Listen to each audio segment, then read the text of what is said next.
do? You blog all day. Okay, that's good. You tweet. Right? Yeah, okay.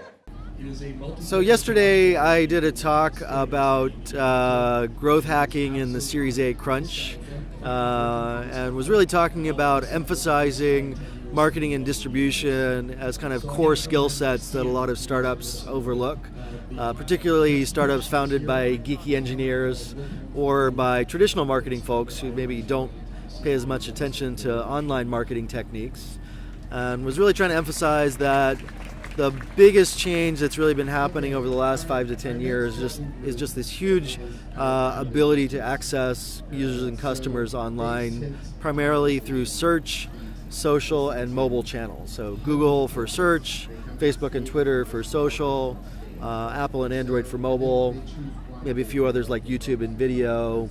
And really, a lot of cost structure things have come down for startups in the last 10 years that have made it much easier for startups to get off the ground. And I think people do recognize that. You have a lot more angels and accelerators helping provide small amounts of capital to do all these different product experiments and company experiments.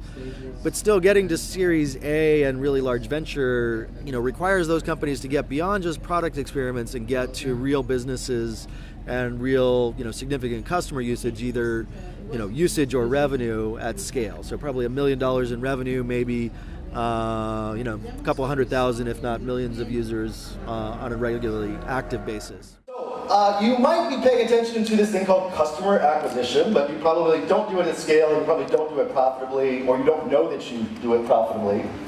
And all of this basically just means that you will never get fucking funded at Series A.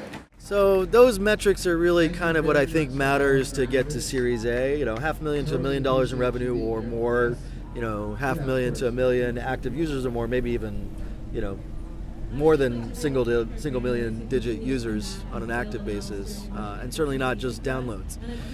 So what I really was trying to emphasize with was kind of this new tactic called growth hacking or online marketing, analytically driven marketing, that really helps companies get from just a product to a large amount of usage or a large amount of revenue, and then get to a Series A investment.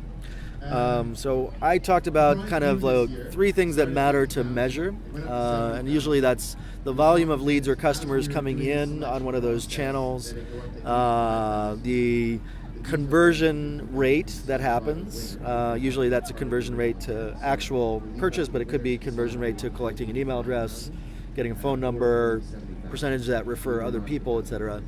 And then the ultimate cost of getting that customer, right? So based on whatever conversion steps and things you need to do to get that customer. So what does it cost to get users? How many users can you get? At what percentage do they convert to some amount of value? How many of you are entrepreneurs again? Yeah, you idiots.